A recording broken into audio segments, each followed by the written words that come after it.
there on that side, half of it, most of it is camels, but the little tiny ones next to the big ones on next to the tinier pyramid, the tiny things are peoples and the bigger things are camels. On the other side, it's all people. That's cool. Oh, that's not on there. That's cool.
Steve Johnson will welcome.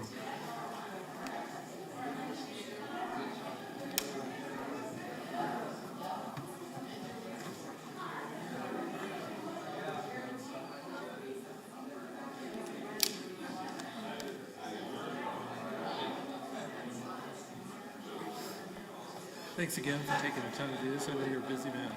Oh, this is fun. We appreciate our association with you. Well, yeah, I brushed off these slides today and added a few more. I'm going to try and squeeze too much into this hour. Well, we'll try and, except we welcome, have a prayer, and I'll introduce you, and you got the whole hour. Brilliant. Oh, did you want a Q&A at the end, or should we just simply, people come talk to me afterwards? Because we'll Talk to you afterwards. Yeah, that's good.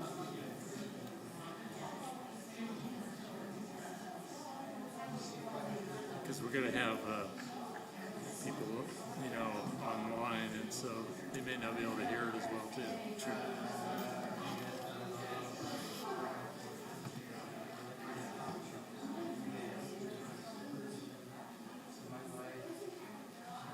We do have some non-members on here, too. Perfect. So, This is from out of state. ecumenical, I guess you could say.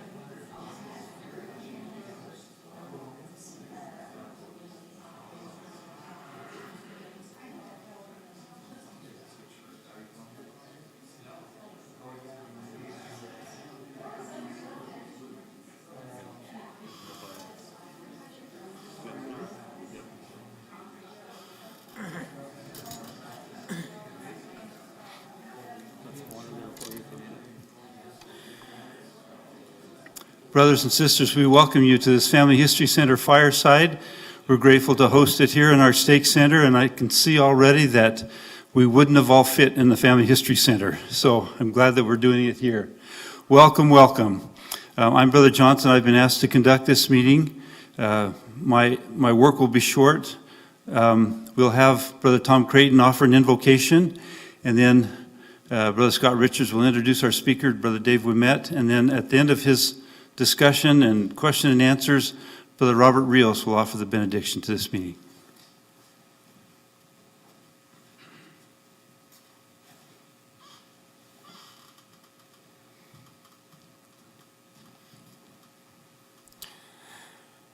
Heavenly Father, we're thankful to Thee that we could be here this Sabbath evening and learn more about how Thy work is going forward in family history.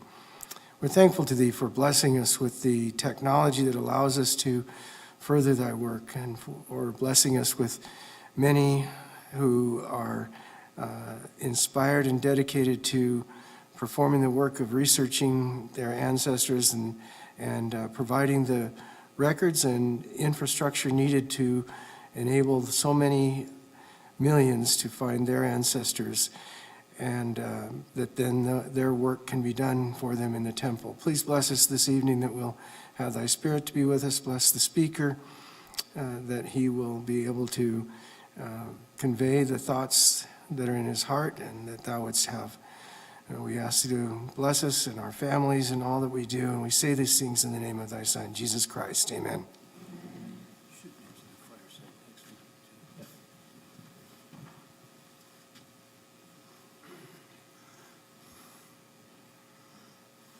Okay, welcome. Thank you very much for attending tonight, and we appreciate doing this. We had Brother Wimet, who did this, what was it, about a year and a half ago, or was it before COVID?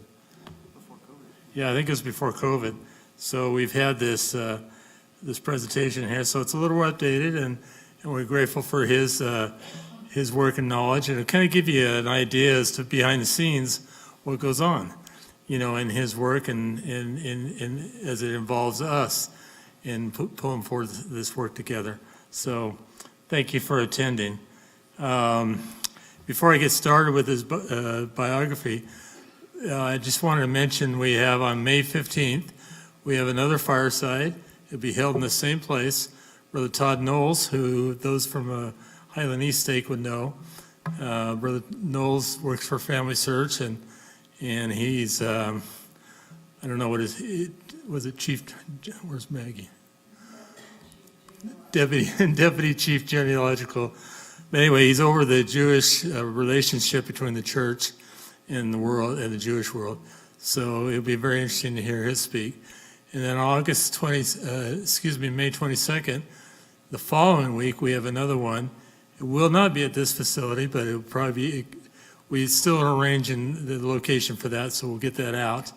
But I think we're pretty set on it. But it'll be Sister Tristan Tolman, who's a genealogist and DNA expert for the BYU TV show, Relative Race. And so she'll be sharing some of the stories behind that, some of the spiritual stories that she's had in connecting some of these families that are on Relative Race. So it should be a very interesting program too as well. So thank you very much for your attendance there. I'd like to introduce David Ouimet. He's a certified genealogist and certified genealogy lecturer. He's manages the current strategy at Family Search, is that correct? Content strategy. And prioritizing records of genealogical value worldwide for digital preservation and online publication. David has researched in several hundred archives in over 60 countries spanning all continents. Previously, David was a product manager at Ancestry.com, responsible for family trees, United States records, DNA testing, and the search experience. Trustee of the board for certification of genealogists and former board member of the National Genealogical Society. He offered Finding Your Irish Ancestors, a beginner's guide.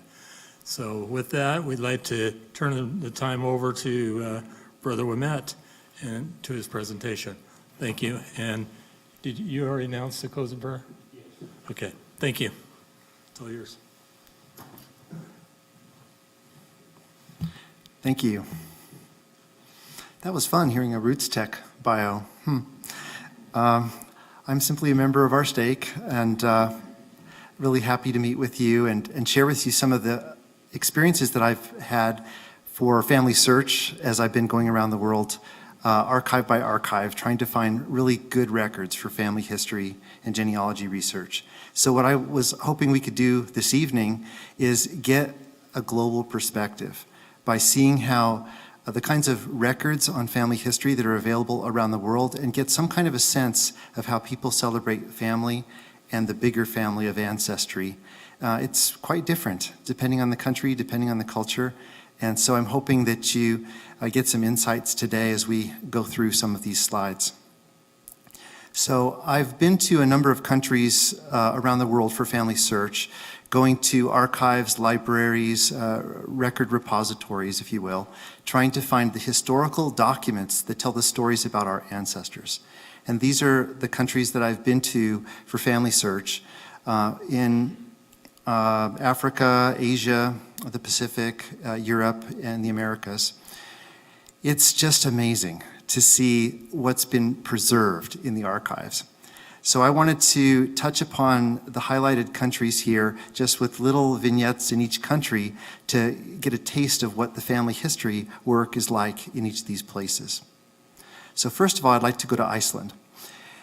Iceland is quite a marvelous country. We got to go back on vacation afterwards, and just beautiful. But when I went there the first time, it was entirely for genealogy. So we jumped into the Reykjavik City Archives, met with the archivist, and she took us down the rows looking at all the records. And we kind of like we're kids in a candy store. What records do you want to digitize? And so we were going through with her, identifying the very best records, and just putting together a list for what ought to be digitally preserved and then indexed, published online, so that we could do our family history in Iceland. So she got to show us all sorts of fun records, passports with people's photos in them, and other kinds of census-like documents, wonderful materials. As you go through Reykjavik, there's more than just that city archive, though. Up the street here in downtown Reykjavik is a big church. So there's church records to be found. And other beautiful places that we got to see in Reykjavik. But we spent a lot of time in the National Archives. And this is the door to the National Archives of Iceland. And we went in and we were greeted by the archivists and with the senior missionary couple who is doing the digital preservation. If anybody wants to go on a digital preservation mission, it would be really fun. Because you get to know the local people in the archive, you get to see their history, and you get to help preserve it. So they love you being there. It's really a fun experience. And this brother and sister who were serving their mission, the sister, she has Icelandic roots. And so she was there as a missionary helping with camera capture of old documents, but she was also learning about her own ancestry during her mission. So we saw what they did with the cameras, digitizing these old census records and lots of other records of genealogical worth. And then we went to the missionary's apartment, and they brought up the government website, the Icelandingabók, which is genealogical records constructed into family trees going back centuries. Almost the entire population and their ancestry are documented and in this system and linked together back to at least the year 1700, and some lines go back to 1200. So fabulous, fabulous. And all you need to do is become a citizen or be a resident there and get an ID card, and you can look at your genealogy going all the way back in these records. You can also go in and add records of your own, just like in our own family tree. So it's just a beautiful, beautiful system. We helped them to create this system because the church was doing indexing of Lutheran parish registers in Iceland, and we donated these indexes, and that became the foundation of their family tree in Iceland. So we went to visit the company that built the tree. They're called Decode Genetics. Now they have two trees at Decode Genetics, the family tree and the genetic family tree. And so the genetic family tree was created with the tree and is the result of a majority of the population having taken DNA tests. And even though it's all anonymized so that no one knows who's who, it's connected to medical records so that they can do lots of research in detecting, early detection of cancer and different kinds of things that you would do with genetic materials. So we got a tour of the Decode Genetics lab. And they were really fun because they were very grateful for the work we had done in the early years, creating the indexes upon which they built the family tree. So I asked them, what technology are you using? Are you using artificial intelligence? How are you building your tree? And they said, well, the way we built it was we sat down 20 genealogists in the room, and they had at it till they were done. And then as they get new records for the next year's worth of vital records, they have two genealogists on retainer that will add the next few names and grow the family trees further back. But it's a beautiful thing that they've created. So I show you here their chief scientists, and so I was talking to him about the nature of their research, the kind of algorithms that they're using. So they gave us a tour of the genetics lab at Decode Genetics. So you see the connection here? We've got family history from manuscripts, which is powerful, but then you've got family history from biological manuscripts, the DNA itself. And so it's even more powerful to have them combined together.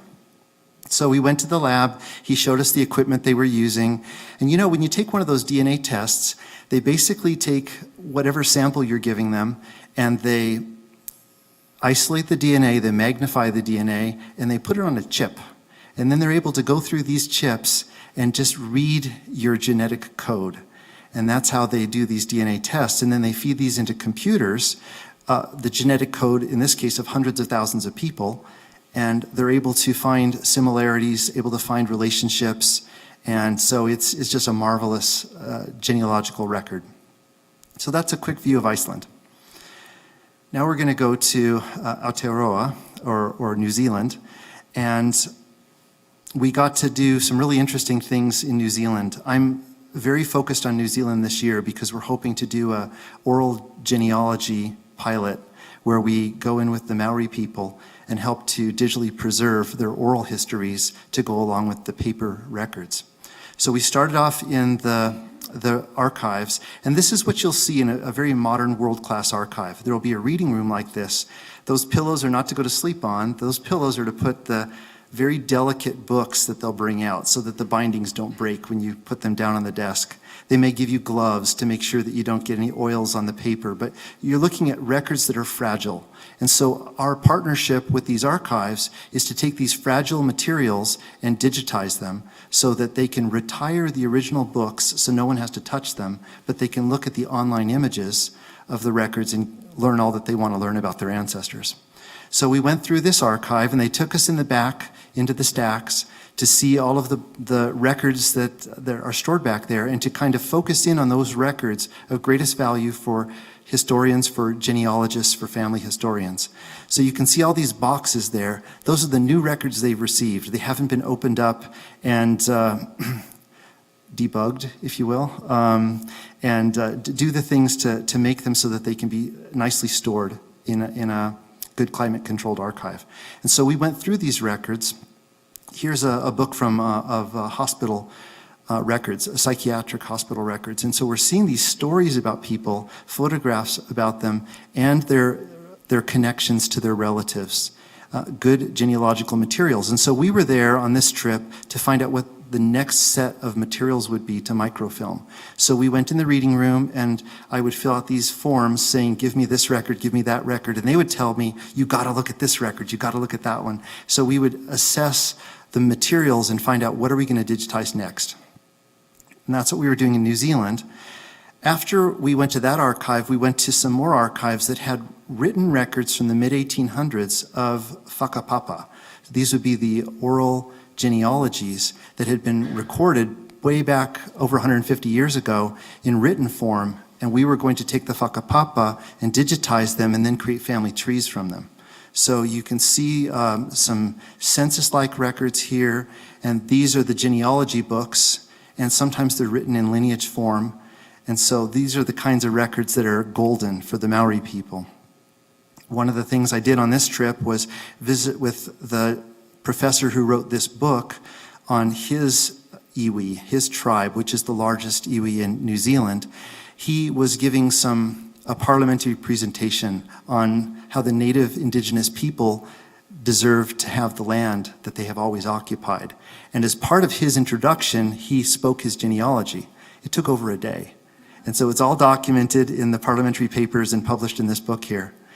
We met on the Auckland University campus, and this marae that they have on the campus has this amazing, we would think of it as a temple, where the people of the tribe would gather together. Now you look at the face at the very top and the barge boards that are the arms, and the building is basically your ancestor welcoming you into his bosom. And so you take your shoes off before you go in, and there are formal ceremonies. If a visitor is to come, they have to be sung in. They sing an invitation to you, and you sing your response back, and then you're able to go in. So we're having these experiences, learning about this rich cultural history, and the oral genealogy is embedded in a much bigger oral history that is rich with wisdom sayings and chants and songs and celebrating heritage. We, in many ways, in the Western world, have a disconnect from our origins. But people who are still closely connected to their tribe or their clan have this larger sense of family that we get to experience when we have a big family reunion. But they experience because of the close connection they've maintained with their tribe. Okay, now we're going to switch over to India. We're going to go through a number of countries here. This is looking through my hotel window out at a place we were visiting in India. Yes, we went to the Taj Mahal, beautiful. But I think what intrigued me the most was as we were working with the Hindu Pandits, these holy men that have, they sit on the banks of the Ganges River, the sacred river, and they're there to document the family history of the recently deceased. So people will come to the river, to these Pandits, and they'll come as kind of a funeral procession, if you will, and with the body of the deceased. and go through ceremonies, and records are kept. So we went out on the river, on the Ganges, where it intersects with another river, and then there's a third spiritual river that it intersects with, and this is where the ashes of the deceased after cremation are put in this confluence of rivers.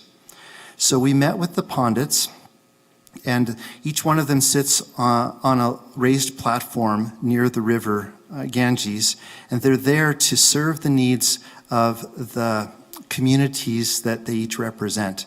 And so they have this big box full of the records, one book per village, and they'll open it up to the right village to fill in the next person who's brought in. So they went through these records with us. They're in Hindu or Sanskrit or one of the local languages, and there's every state in India has its own local language, and then there's many other dialects. So the records are not all that easy to get information out of if you don't speak the local language. So now that we've digitized about 11 million images of these Pandit Hindu pilgrimage records, we're starting an indexing project. There's the Bengaluru temple that was announced in India, and we want to make sure that these wonderful records are easy to use and that the family histories that are in them, multiple generations in every one of these entries, are made available to people. So we met with this one Pandit, and he was inheriting the practice from his father. So he had the newer records, but his father had kept all the older records back in his home. So first we met with the son, then with the father. And on the way, we stopped by our digitization room where a local contractor, in this case, was digitizing these Hindu pilgrimage records. Then we visited with this gentleman in his home, and he showed us his set of the old records, these ancient documents that he's kept. This practice is usually transferred from father to son, but as you can imagine, in modern times, lots of sons want to go off and do something different. Where do the records go? They often just go the way of the world. And so we want to do what we can to work with these men who have these records while they're still there and digitize them.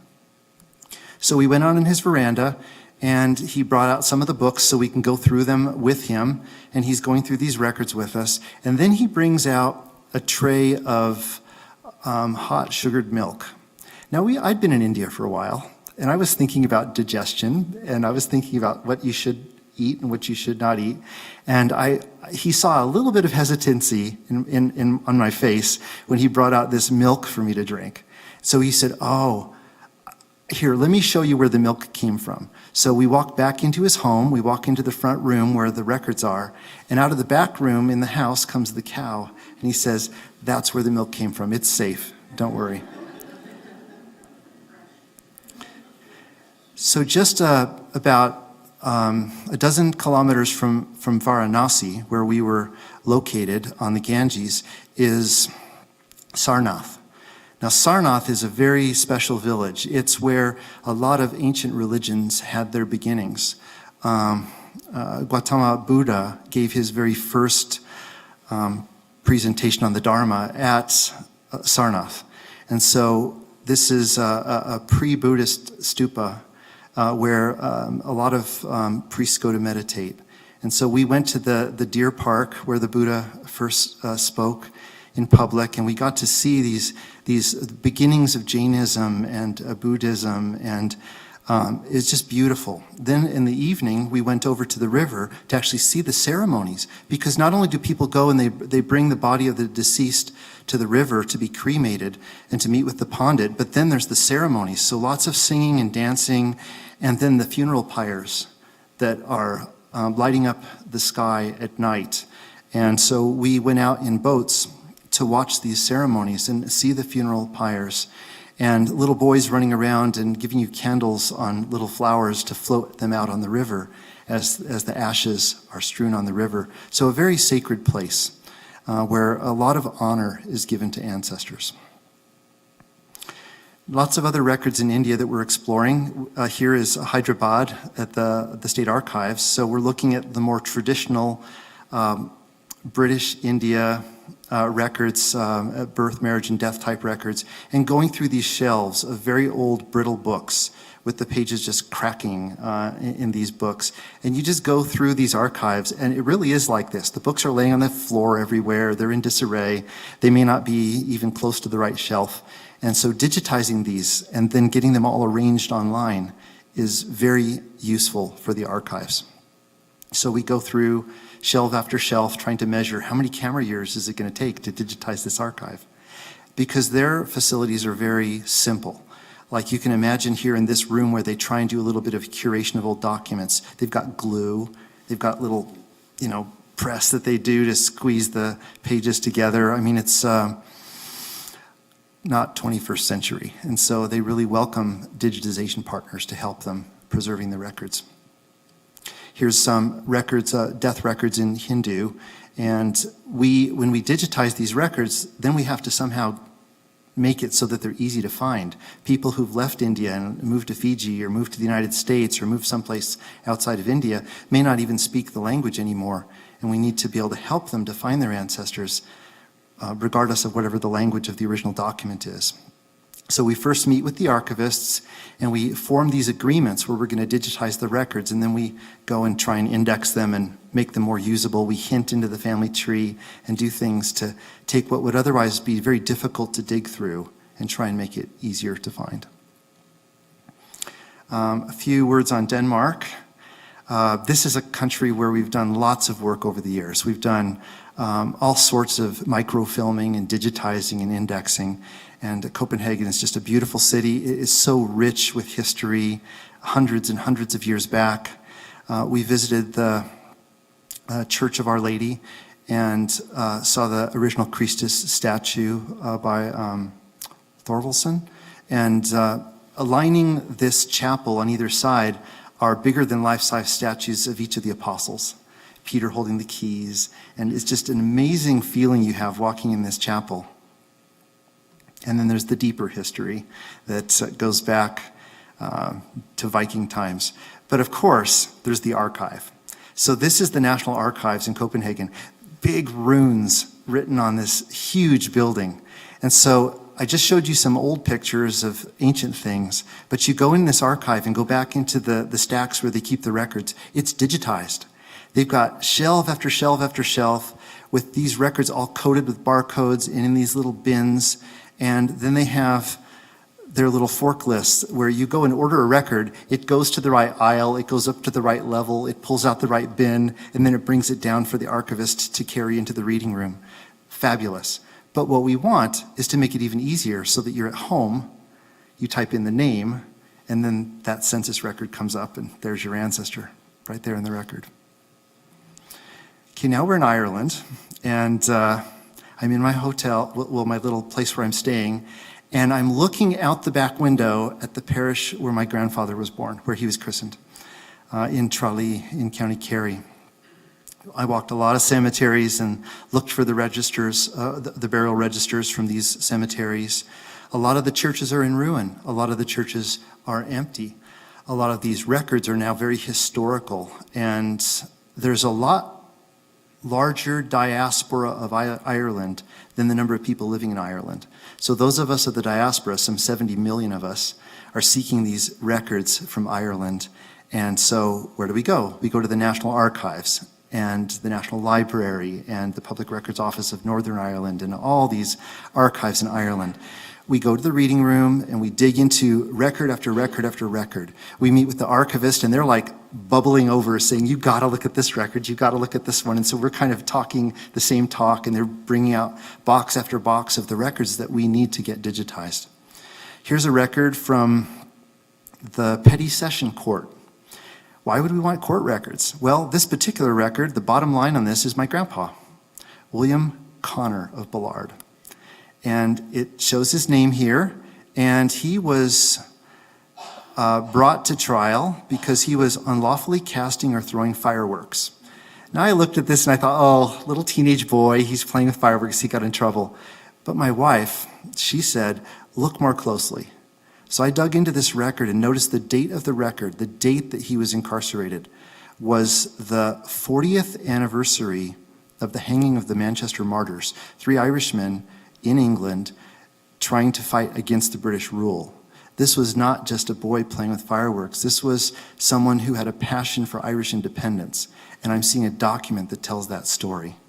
And did he pay the few pennies to be able to avoid jail time? No. He stayed in jail for that 7 days as a protest. So I learned a lot more about my grandpa from this record than you might get just from a birth or a marriage or a death record. And so you want a depth of records that tell the stories of the people.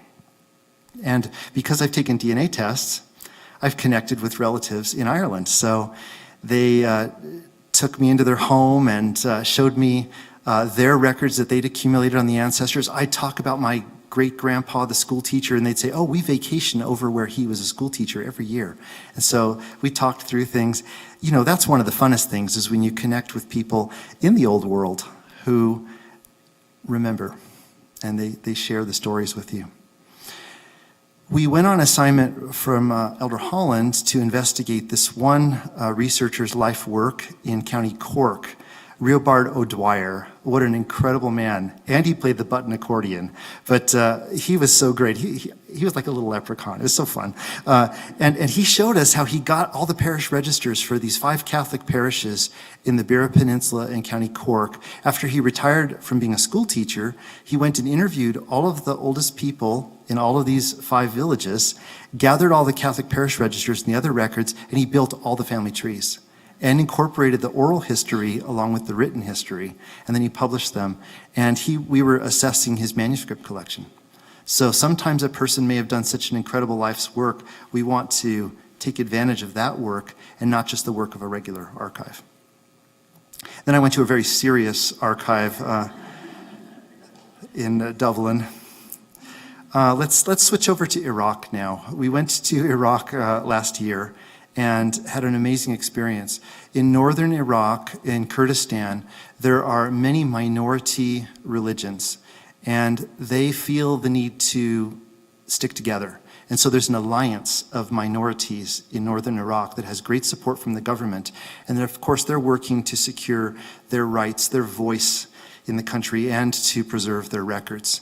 And so we met with Jewish and Chaldean Catholic, Yazidi, Sabiamandians, all sorts of Christians, all sorts of different groups in northern Iraq, who we met with their leaders together in one meeting, and they were all on their cell phones calling their people saying, let's set up an appointment, they're here. And so we went around to these different places. Here we are meeting with the Sabiamandians. They are believers in the prophets Adam, Seth, Enoch, a few other Old Testament prophets, and John the Baptist. And so John the Baptist being the final prophet, they, of course, are baptized, and baptized multiple times during their life. And so we met with them to learn of their faith, their culture, their heritage, and their records. We also met with the Yazidi people, and we got to visit their temple in Lalish. This was such a beautiful experience. You go to the Lalish temple of the Yazidi, everyone takes their shoes off to enter the temple complex. And so we're walking around seeing these families together at this temple. These 2 little twins were so cute. So we took a picture of them. The room right behind them is where baptisms were occurring. And the girl in the purple scarf, you see she's holding a little brass bowl. She was baptizing a child when we came. And it was too sacred of an experience to film, but I took a picture of her afterwards. The girls and the women have very prominent roles in the Yazidi faith, and she was the baptizer, helping these little children be baptized. We went through this Lalish temple, went underground into some caverns. Those urns were filled with oil in ancient times, holy oil. And so we were just learning about their faith, asking all sorts of questions about their beliefs, and of course, seeing what we could do to digitize their records. We then met with a priest of the Chaldean Catholic Church, and he put us in touch with his archbishop. So we met with His Excellency Mikhail Najib, who's the Archbishop of Mosul and Accra. And he has been digitizing records for, I think, 20 years, longer than Family Search has been digitizing. And he's been collaborating with some institutions in the United States, And he was delighted to have us come. And so we were talking to him about his archive. So he's showing us his books. He's showing us the kind of records they've digitized. Almost none of the parish registers, they've been digitizing historical documents, not church records per se. So we asked him about the church records. And what he told me was, he said, I want to tell you a story. I was one day thinking about the people of Mosul. And I had this very strong impression I needed to go to Mosul and gather up all the parish books. So that morning I went throughout the city and I gathered all of the church records and brought them back to Erbil. And it was later that week that ISIS came in and started the destruction in Kurdistan. And he was just telling us that that inspiration saved their history. And so he understood what we were doing with preserving records, and he was delighted at our interest. And so we're going back there this week, actually. The sister that I'm with here, she's the district Relief Society president, and she's working with us. She's going back to Erbil to visit with Father Najib. And just amazing to be able to go into these places. I will say this, when we were getting ready for visiting with this priest, that resulted in the visit with the Archbishop, that morning in the hotel we got word that the church we were going to had been bombed. And so we actually diverted our visit to another city that was further away so that it was a safer place to go. The records really are at risk in many places in the world, and that means the people's history is at risk. Spain. I keep bouncing around. I wanted to show you briefly an archive in Cadiz, right on the Mediterranean coast. They've got electronic records, and then they've got old records. And of course, the old records are falling apart. How would you feel if you were researching your ancestors and they brought out this little wrapped piece of confetti that was the documents on your family? And you know that something got to the records before you did. And so when you finish with a book like this, there's a bunch of stuff on the table that you kind of have to brush back into the box, but it's very difficult to reassemble the pieces. And so we're working with this archive to preserve these documents. Pretty crazy. You don't want to touch them. You just want to touch them once, take the picture, and then move on. Okay, now we're in Ghana, and Ghana is an entirely different part of the world. People are still connected to their tribe, unless they've moved to the city. And we felt this so strongly when we visited with tribal leaders in the Ashanti tribe in the middle of Ghana. We went out to this one compound where they had painted up on the walls representations of the slave trade that had happened. Tribes defeating tribes and then selling the vanquished into slavery. And then later the Europeans coming in and continuing this slave trade. And so they were telling us about their history, about their ancestry, and it's in their memory. It's passed on from generation to generation. So we would meet with tribal leaders with great fanfare as they would bring us in to work with us as we would do oral interviews. Family Search has done tens of thousands of oral interviews in about 14 countries across Africa. We're expanding to 6 more countries this year. I think by the end of this year, we'll have gathered about 250 million names from oral interviews that we've had. So here we are visiting with the tribal leader. We've got the tribal elders and then the tribal sister leaders all there. And we're speaking in turn, each person talking about why we're together to do the oral genealogy. Here's a little clip I want to play for you.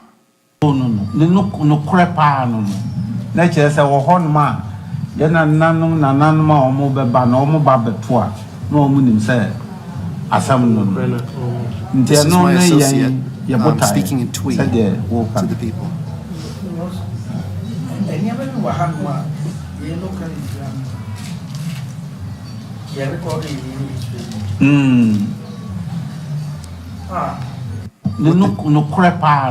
So what the chief was saying is he was saying, our children are going to the city and very quickly forgetting who they are.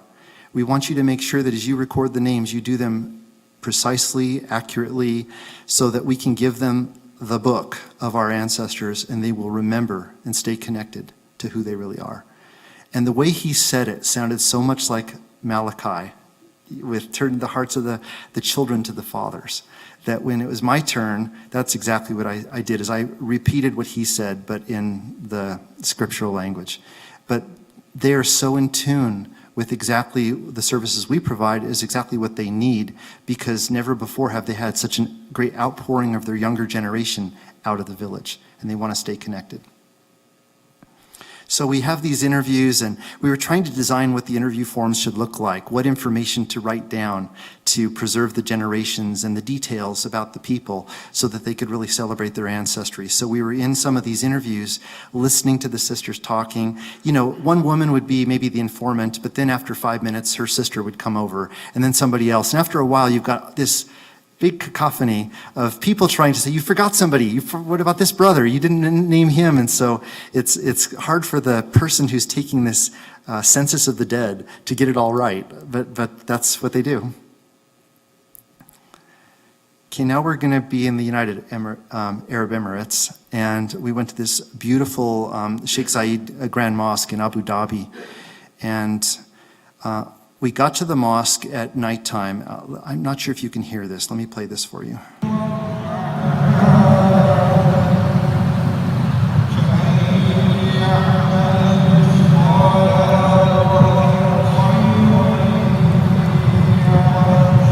In Islam, there are 5 prayers that are done every single day, and this is the call to prayer at nighttime. And so we arrived just as the sun was setting. It was getting dark, and the call to prayer. Just a beautiful, beautiful temple. We met with the people over the oral genealogy and oral history program at the National Archives in Abu Dhabi, and had a great discussion with them. These women have been interviewing hundreds of people to get their heritage in a way that can be compiled to see the national heritage from the micro view on up. And so they were talking about their methodologies, how they do the oral genealogies. And we were sharing with them what we do in sub-Saharan Africa. And so we're kind of taking notes from each other. And I think this is going to lead to a partnership where we're going to help in Abu Dhabi. And here we are with a temple to be built in the United Arab Emirates. And so we're starting to do a little bit of work on helping to preserve their culture and history. And I just had to show you something fun. From my hotel, this is the tallest building in the world, the Burj Khalifa.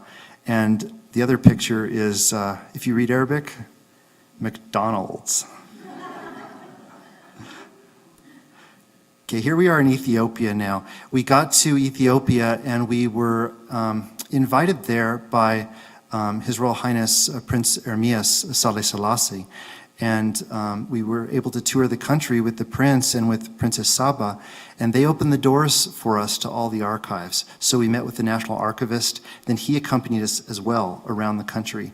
And we went to all these places. When we got to Lalibela, which is kind of like the cultural, historical center of the country, we came into town and saw this funeral procession. And it was an all-day long event.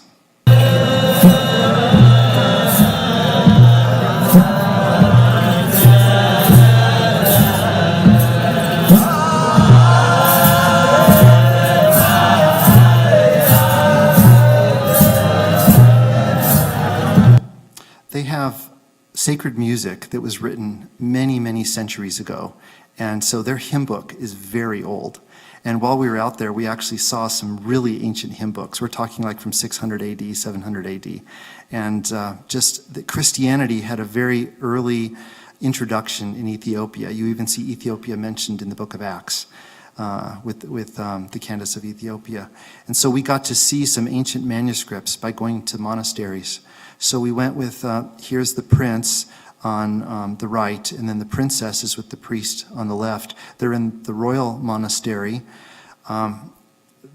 His Royal Highness is over preserving the cultural history of the country. So he's super excited about Family Search. He's been out here meeting with us in Salt Lake City. He came to Roots Tech a few years ago.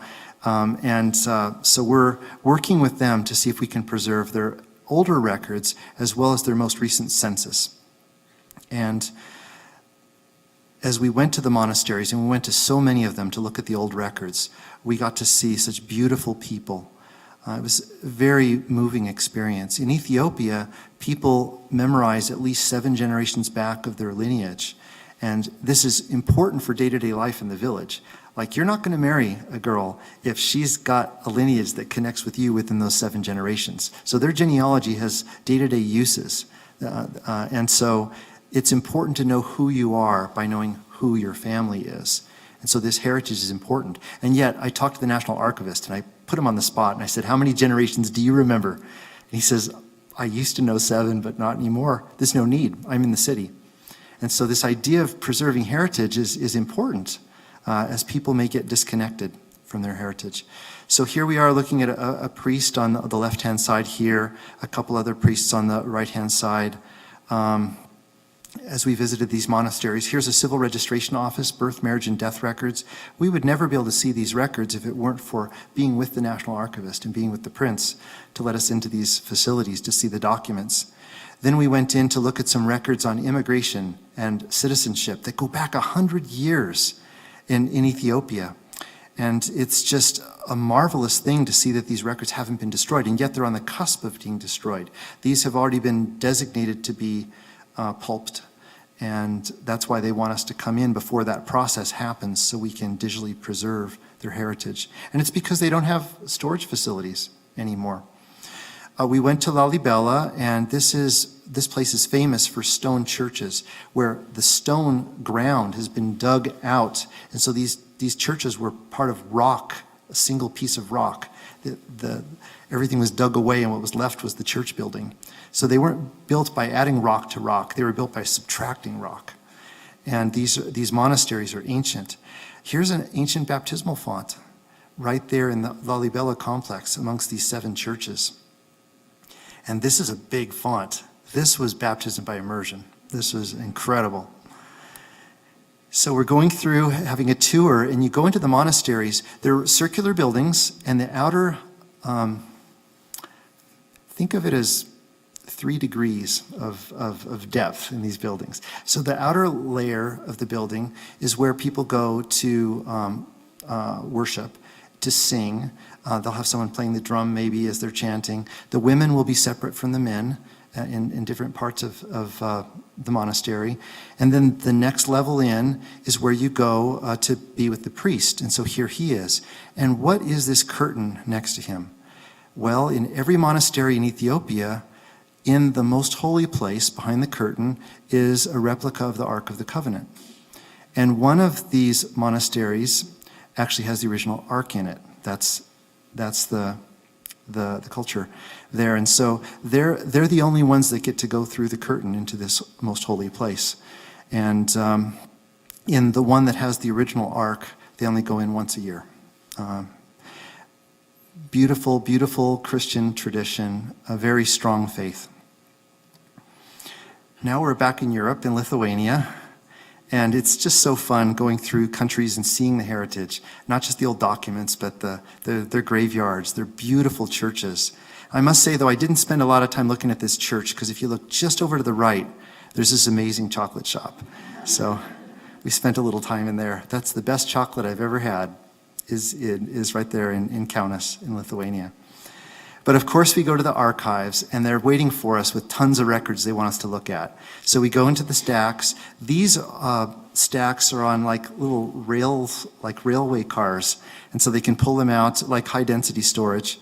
And so we went through the different kinds of records. We looked at their digitization process that they're doing. And while they're digitizing some records, they want us to digitize other records. So we're focusing on the more genealogy type records. They're doing the more regular history type records. So we're bringing out document after document, passport applications, passports, photographs, sometimes fingerprints, entire family groups on these records. Europe is so rich with records. It's just remarkable the kinds of documents you can find in European archives. So you go to the National Archives, and some fraction of their documents are really good. You go to the regional archives, a bigger percentage are good. You get to the local archives, everything is gold, in the local churches. And so it's just so fun to go to European archives. So here we are in Morocco now, the Maghreb, and this is a huge mosque. It's the second largest in Africa, and it's right on the ocean. The ocean is right behind this. Let me just play you a little clip. We're walking up at lunchtime, and all of a sudden the call to prayer begins while I'm filming.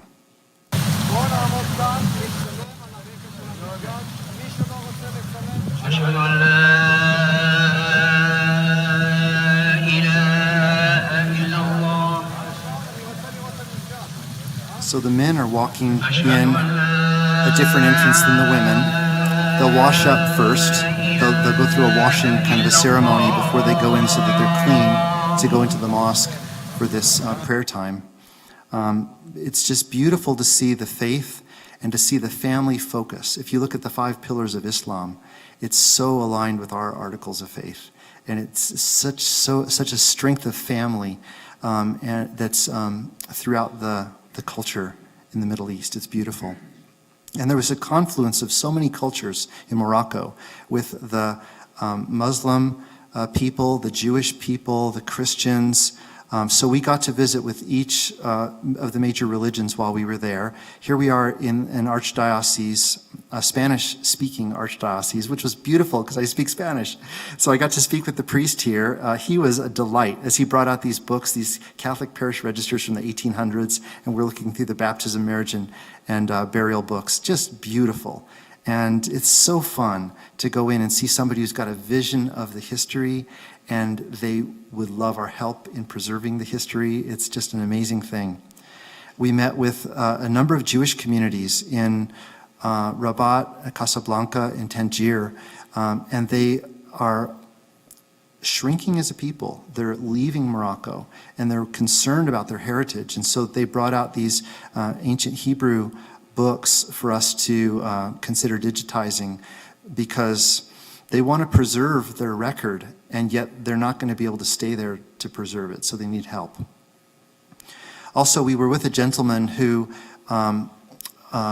is Muslim, and he got us entry into so many archives in Tangier. We got to go into the civil registration office. Can you imagine going into an office where every single family in town has a folder? And when you open up the folder, there's birth, marriage, and death certificates, land records, the whole dossier on the family. It could be in Arabic, in Berber, in French, in Spanish, in English, even within the same family's folder. And we're going through taking pictures of these, trying to see what the records look like so that we can see whether it's something we could preserve. That's the experience we had. So afterwards, we went to this gentleman's house, and he brings out this document, many family documents, but this was the prize, because this is his family tree. Each leaf is a relative, an ancestor, and this goes back to Muhammad. And so just beautiful family treasure that he shared with us. And the food was really great, I gotta say, if you like seafood. So now we're in Egypt, and we're visiting the National Library and Archives. Amazing experience. Cairo has a lot to offer because they've got a very ancient history. And so we were looking at how ancient this history was. One of the things we did was we participated in a cemetery cleanup project. This was a Jewish cemetery, but not your normal Jewish cemetery. This cemetery was founded in the 9th century. It's the second oldest Jewish cemetery in the world. And the founding deed for the cemetery still survives from the 9th century. And all of the gravestones have been robbed. I mean, there used to be marble, precious, nice stone on every one. All that's been stripped off. But they go in and try and clean up the cemetery from all the sand that blows in and the refuse that blows in. And so we were there with them, cleaning the cemetery and talking about how to preserve the records of the Jewish people. And it's so fun. You go to these places, and the neighborhoods look like this. You've got little houses. People might have their farm animals right there on the premises or in the home.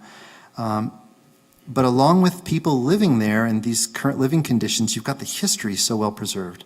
Records in Demotic and Arabic and older languages, scriptures and other documents that are preserved. Lots of Christian faiths in Egypt.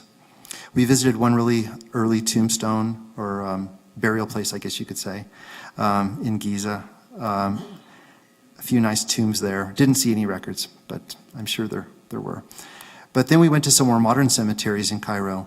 of all denominations. It was incredible. You see the row after row of cemeteries, and one of them will be this one faith, and then another, and then another. Some of them we could go into, others was locked up. The only people that could go in would be descendants of the deceased. But we met with one curator at a cemetery who brought out the burial books, along with the helping us see what he had online. For some of these cemeteries, it had actually been digitized.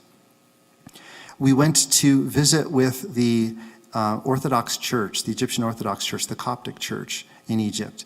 And I love this passage from the book of Isaiah that's written on the wall in their meeting room. Blessed is Egypt, my people.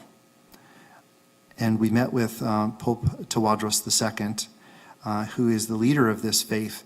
They have as many members as we do in our church.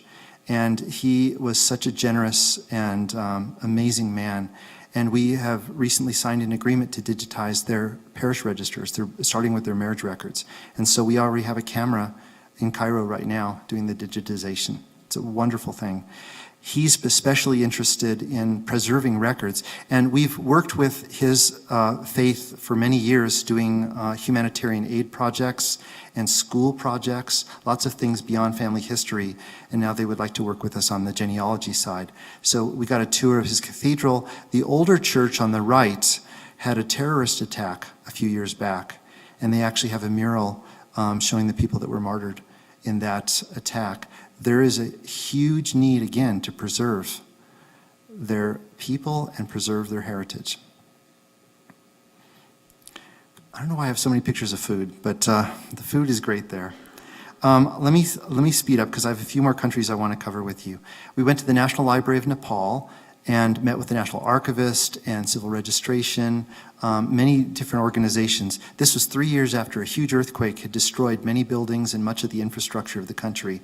LDS Charities is there doing all sorts of work to help to repair and rebuild.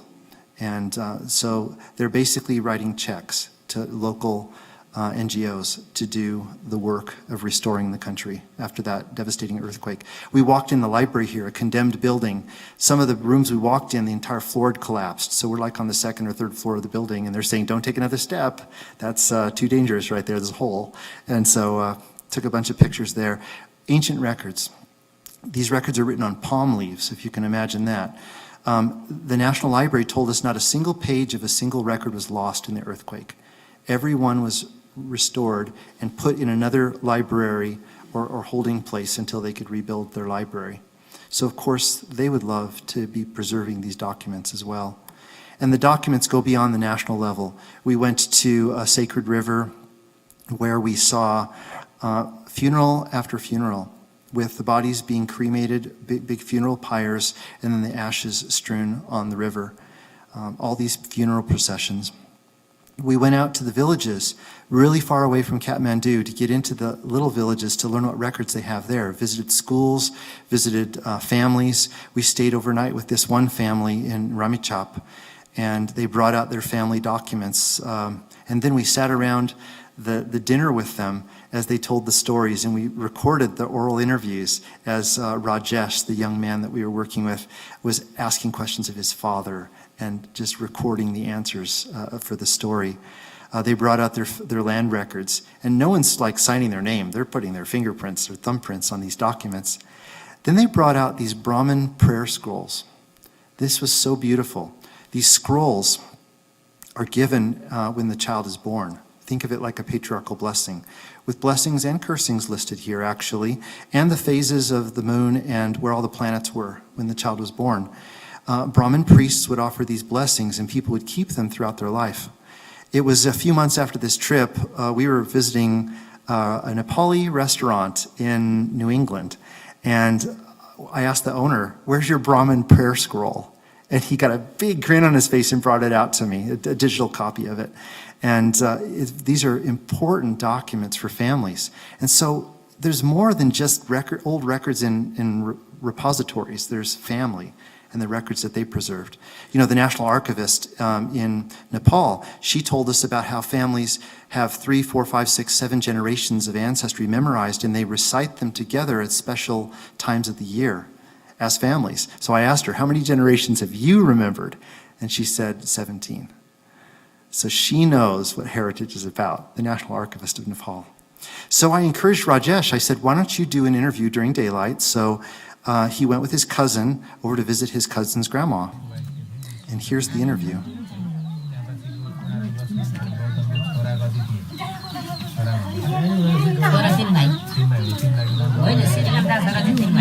So he's talking to her, she's reciting the family story, and the cousin is writing it all down. The cousin is 16 years old.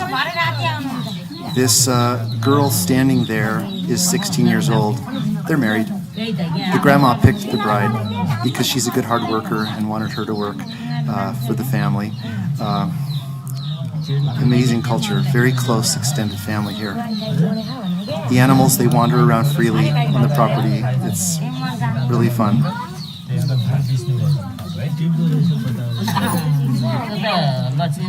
So when this interview was finished, they had this picture that I took of the genealogy that had been recorded.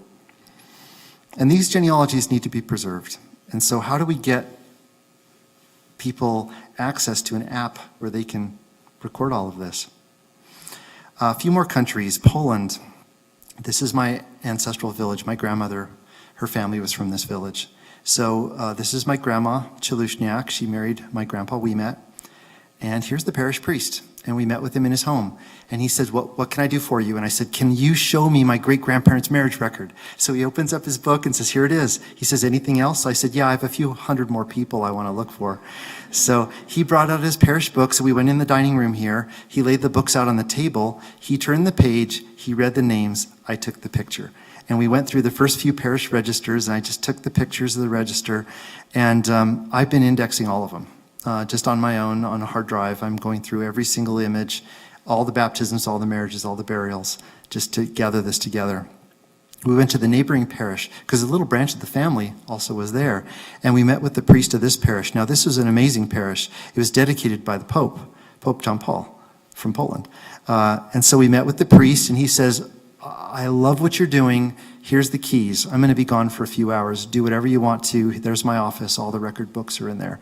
So we went in his office and digitized all the old records. It was just beautiful to see records going back to the 1700s in Poland.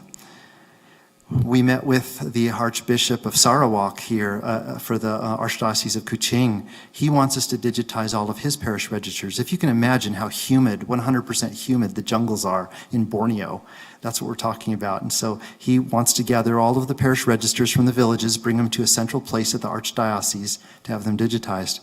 We worked with Christian faiths, with Hindus. Here's a beautiful Hindu temple. You can see Ganesh and Vishnu and some of the Hindu gods here in this temple. We usually went around by tuk-tuk to get from place to place. Here's a Buddhist shrine. And when you look at some of the Buddhist records, they may have burial registers that are very traditional like we're used to. They also have funerary tablets that have photographs of the deceased and their genealogy. And some of these, since they're in shrines, they may get lit on fire by the little candles. You see the black ones up in the corner there? You can see this whole thing burn down if a candle lights a bunch of wooden tablets on fire. So again, the need to digitize. In Thailand, we've been working with universities up in Chiang Mai in the north and in Bangkok in the center of the country. There are lots of records. People, when a family member dies, they write a biography, a cremation book, if you will, and they donate it to a local university or a local Wat. And so the Royal Wat's records have been digitized by Thammasat University, but they haven't digitized their own collection. So they've got a few cameras, but they can't staff them because they don't have the money. And so they've been using prison labor to do the digitizing. They would be very interested in having more cameras brought in. You see the theme here, right? We go to the local register offices in Thailand. They have household registers. Everybody's name, their birth date, their birthplace, their parents' names, who's come in the home, who's left the home. Beautiful household registers, pretty common in the East. And so I'm with Elder Kanakam here as he's bringing us into a district registrar's office. They've digitized these records. Can you imagine going in to get your birth certificate and it's connected to your parents' birth certificates and their birth certificates? they've done this across Thailand. So as we met with people of different faiths, here we are with a group of student priests up in Chiang Mai. We're learning about the culture, we're learning about their history, we're meeting with local families, having meals in their home, talking to them about the oral genealogy going back through the generations. In Chiang Mai, the Akha tribe has a tradition of passing on their genealogy from generation to generation, and all the boys remember their lineage. Right now, any boy in the Akha tribe will have his lineage memorized back to the first Akha, Sumyo, back 44, 45 generations, depending on the line. So we're going in with an oral genealogy pilot this year to document a few dozen of these and learn the ins and outs, and then see if we can expand to the whole tribe across the portions of Thailand and Myanmar and Laos and Yunnan province in China, and preserve the oral record. We work with Chinese clan associations in Thailand and in other countries. Cemetery projects, we would love to do find a grave type digitization, and the clans have so many records. We have the largest Chinese collection of Jiapu, clan genealogies, to be found. And so we work with folks in China. We have a great relationship with the National Archives and regional archives across the country, and have been doing a tremendous work, doing like the government is doing in making Jiapu digitally available and indexed in China. And again, I've been to the archives there, and I see these stacks of books by the window, rain coming in, sun coming in, they're charred around the edges, and one match would light up this whole room because it's all wood and paper. Let's see, just a few more slides. Tunisia, beautiful country. We went to Muslim cemeteries, we went to the National Archives. They brought out so many records for us, and then they took us back in the stacks. So here, the archivist is showing us Ottoman Empire records going way back into the 1700s. They're written in a dead language.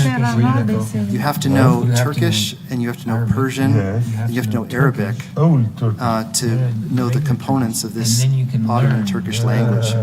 And so this conversation is going on in Tunisian and French and English and Arabic among the group of us that are here talking about what's in this document. Tell me more about it, so we can come away with the right record priorities from this archive.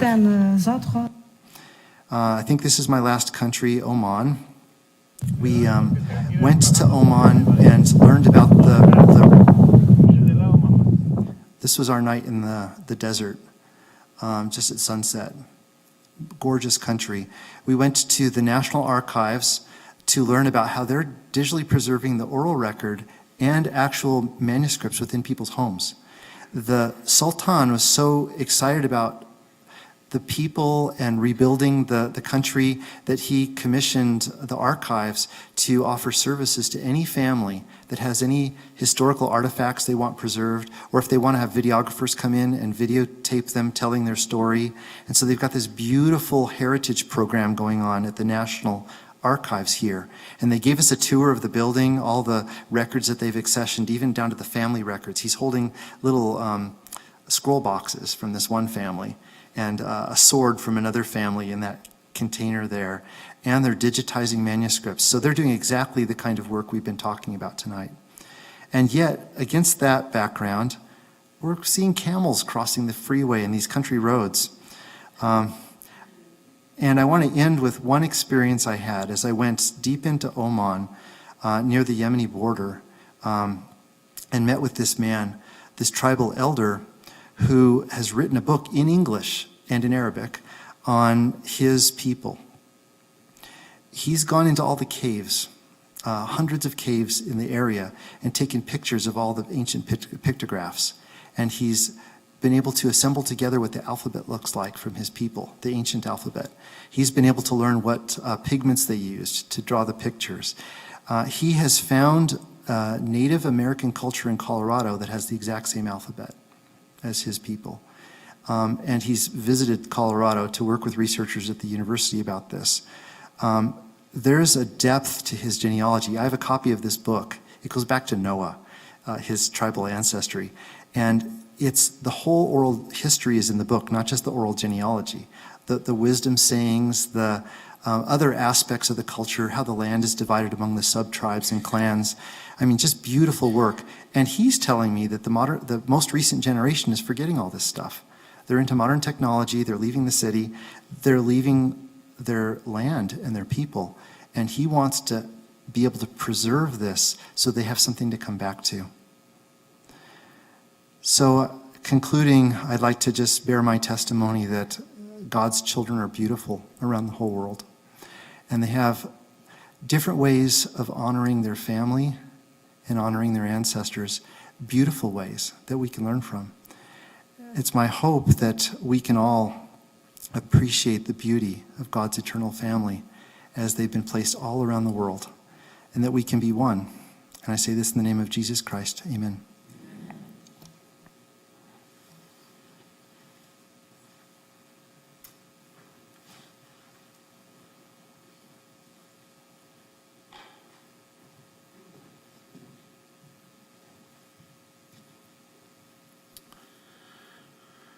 Our Heavenly Father, we give thee thanks to Brother Wiemet for sharing his testimony and of his experiences throughout this beautiful world that we live in, meeting with people of all places and cultures and backgrounds and ways in which they worship thee. We pray that we might take from this meeting a desire to pass along the stories of our lives to our children and to our grandchildren and great-grandchildren, that we will share with them the challenges that we have overcome in life and also the successes that we have enjoyed. We're grateful for the gospel. We're grateful for technology, which makes so much possible for us. May we learn and have courage to use it and to implement it in all that we do, particularly in the area of family history and temple work. And we give thee thanks for this blessing and for this beautiful day that we've had today. In the name of Jesus Christ, amen.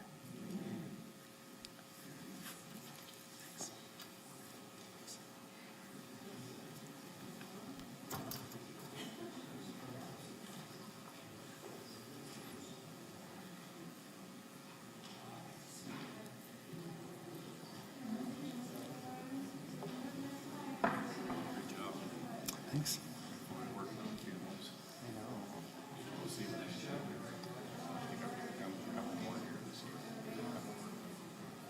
We're already seeing a lot of stuff.